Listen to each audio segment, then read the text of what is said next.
जय हिंद, नमस्कार, स्वागत आप सभी का लाइव टाइम्स डिजिटल पर। मैं हूं अजय और मेरे साथ राजेश जी।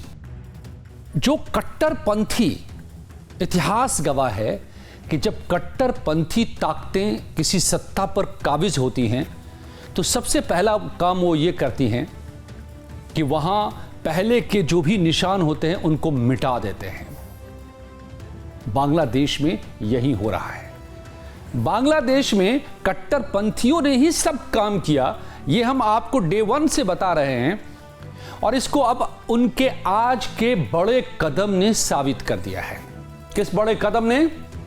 उस बड़े कदम ने कि जो भी वहां पर ऐसा कुछ है जो कट्टरपंथ के खिलाफ है, यानी कि उदारवादी है, लिबरल है, मॉडर्न है, उसको धो दो, पोंछ दो पूरी तरह से, ताकि कट्टरपंथ को फैलाया जा सके।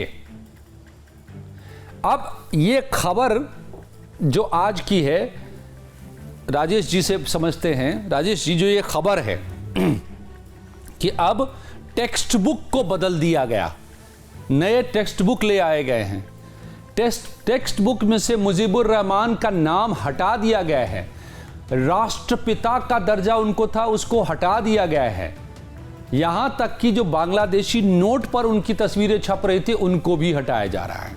देखिए, इसका सीधा मतलब इसका यही है कि सत्ता जब निरंकुश हो जाती है, सत्ता जब तानाशाह हो जाती है या कट्टरपंथ हावी हो जाता है किसी डेमोक्रेसी पे, तो वो बांग्लादेश जैसा एक राष्ट्र बनता है। ये ताज़ा उदाहरण है। कैसे कि आपने कहा कि टेक्स्ट बुक को बदला जा रहा है, तो इसका मतलब साफ है कि इतिहास को बदला जा रहा है। बताइए, आने वाली जो नस्लें होंगी बांग्लादेश को, उनको वो पढ़ने को मिलेगा जो सच नहीं है।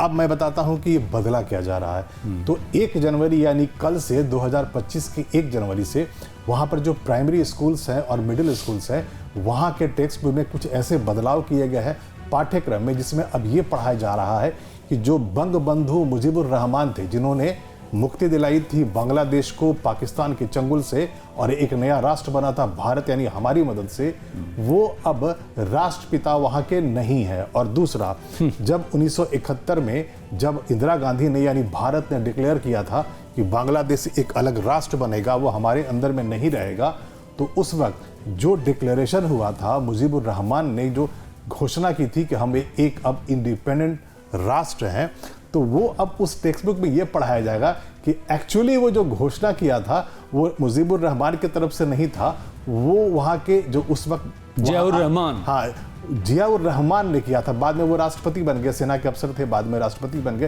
तानाशाह वो भी थे। हालांकि मुजीबुर रहमान के बाद, मतलब जब ही वाज किल्ड, असैसिनेटेड हो गया, जब वहाँ पर एक कू हो गया और मुजीबुर रहमान 1975 में आकर 1975 में, तो इसका मतलब साफ है कि जो आने वाला जो जनरेशन होगा बांग्लादेश को, यानी कि आप मान लीजिए कि 10 साल के बाद जो बच्चे पढ़ना शुरू करेंगे मिडिल स्कूल में, प्राइमरी स्कूल में, उन्हें ये पता रहेगा कि जियाउर रहमान ने ही घोषणा की थी कि बांग्लादेश एक नया राष्ट्र बन गया है। और बांग्लादेश के फादर ऑफ द नेशन जो है, father of the nation Ziaur Rahman. अब इसमें देखिए, इसमें बड़ा एक दिलचस्प खेल किया गया राजेश जी।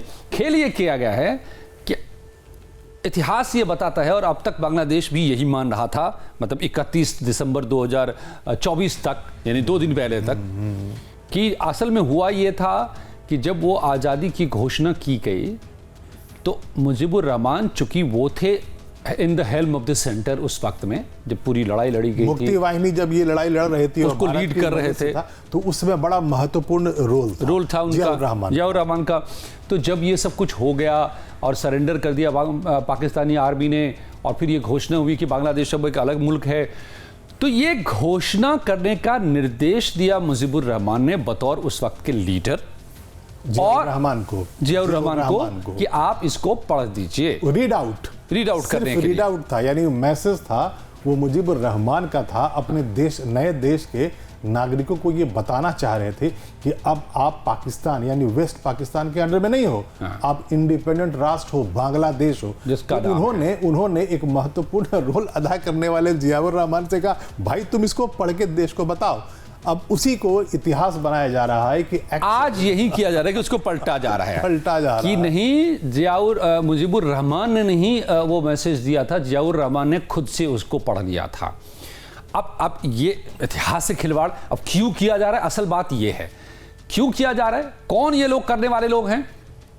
तो असल में इसलिए किया जा रहा है क्योंकि इसके पीछे के वो जो लोग हैं, जो अगेन हम आपको बार बार बता रहे हैं और आज भी बता दें, बांग्लादेश में बैठे कट्टरपंथी प्रो पाकिस्तानी अब एक नया बांग्लादेश बनाना चाहते हैं जो कट्टरपंथ पे चलेगा। आने वाले वक्त में पाकिस्तान के रास्ते पे जाके, धर्म के रास्ते पे जाकर के वो एक कट्टरपंथ देश बन जाएगा, और जिसका नाम भी उन्होंने डिमांड कर दिया है, छात्रों के जरिए मंगवा दिया है। अब छात्रों ने परसों तरसों जो किया था पूरा कि Islamic Republic of eastern Pakistan, तो इरादा साफ है। मतलब इरादा साफ है कि पुराने 1971 के पहले का जो स्टेटस था बांग्लादेश का, वही वो चाहते हैं। यानी वो जैसे ईस्ट पाकिस्तान और वेस्ट पाकिस्तान था भारत के डिवीजन के बाद 1947 के बाद, तो उनका साफ मकसद ये है कि जो भारत ने किया, जो पाकिस्तान को जो चोट पहुंचाई थी भारत ने 71 में पाकिस्तान के दो फाड़ करके, उसको उसी दर्द को भुलाने के लिए वो पुराना नाम वापस लेकर आ रहे हैं। अब उसको हाईजैक करके और बांग्लादेश आने वाले जनरेशंस को एक नई कहानी बताई जाए। और इसमें एक बड़ी चाल भी है राजेश जी, इसको आप जरा सुलझाइए। क्या चाल मैं समझ रहा हूं कि अब फादर ऑफ द नेशन के तौर पर हटाना था मुजीबुर रहमान को। ये मांग तो डे वन से उठी, जिस दिन शेख हसीना भारत आई, मुजीबुर रहमान की मूर्ति को तोड़ दिया गया। चूंकि कट्टरपंथियों को उदारवादी तो नहीं चाहिए, वो मॉडर्न बना रहे थे, वो जो शरिया कानून की तरफ ले जाने वाले हैं कट्टरपंथी, उससे बांग्लादेश को निकाले थे, वो नहीं चाहते थे, तो इसलिए उनका नाम तो मिटाया जाना था, ये तो तय था। लेकिन अब ये देखिए कि जियाउर रहमान का नाम वहां पर डाल करके ये जो है दोहरा काम कर रहे हैं, ये अपनी राजनीतिक गोटियां भी सेट कर रहे हैं। जियाउर रहमान कौन है आप समझिए?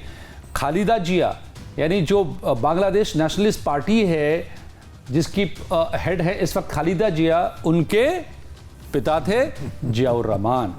अब जियाउर रहमान साहब का नाम डाल करके एक साथ वो दो निशाने कर रहे हैं। एक तरफ कि जो विरोध कर सकता था इसका, उसी को साध लिया कि भैया आप ही के पिता का नाम हम डाल रहे, हो सकता है अंदर खाने सेटिंग हो गई होगी, हो गई ना। इसका मतलब क्या समझा जाए? डील हो गया होगा। और अब बांग्लादेश को उसी राह पे लेकर वो जाएंगे जो बंगबंधु मुजीबुर रहमान की तरफ से नहीं जा रहा था। शेख हसीना जिस रास्ते पर नहीं चलती थी, वो लोग एक मॉडर्न बांग्लादेश चाहते थे, एक डेमोक्रेटिक बांग्लादेश चाहते थे जो दुनिया के साथ कदम से कदम मिलाकर चल भी रहा था। लेकिन यहाँ पर कट्टरपंथ को लाना था। पाकिस्तान का डिजाइन है, चाइना का सुपरवाइजिंग हो रहा है, और बांग्लादेश को फिर से, जैसा कि आपने कहा, वो वेस्ट पाकिस्तान और ईस्ट पाकिस्तान वाले और इस्लामिक रिपब्लिक में लेकर आना है। पूरी कहानी का सार यही है। मजेदार बात यह है कि इवन जियाउर रहमान मॉडर्न ख्यालात के थे, वो आर्मी के चीफ रहे थे, वो उन्होंने बांग्लादेश को जब उनके हाथ में सत्ता आई, उसके बाद उन्होंने तमाम जो प्रेस पर पाबंदियां थी उसको ख़त्म कर दिया था। उन्होंने बहुत हालात बेहतर किए, किसानों के लिए, खेती के लिए बहुत से काम किए। जियाउर रहमान ने बहुत काम किया, वो कट्टरपंथ को नहीं लाना चाह रहे थे। लेकिन आज देखिए कि ये कट्टरपंथी उनके जरिए साध रहे। तो अब इस बीच में सबसे बड़ी अगर परीक्षा आज के दिन में है, बांग्लादेश के हित में अगर वाकई सोचती हैं और कि नहीं सोचती हैं, इसका इम्तिहान होगा खालिदा जिया का रुख क्या होता है। बिल्कुल, लेकिन मुझको लगता है वो डील हो गई होगी, उनसे बातचीत होगी, क्योंकि सारे केसेस हटाए जा रहे हैं, उनके जो पार्टी के जो नेता हैं उनको बाहर निकाला जा रहा है। तो जाहिर है दोनों के बीच में डील हो गई है, और ये आज नहीं हुई है कि पहले से हो गई होगी। हालांकि दो तीन दिन पहले, एक बात राजेश जी इसलिए भी कि 2-3 दिन पहले जब इन लोगों ने शरिया कानून लागू करने की बात कह दी थी, तो इसका विरोध कर दिया था।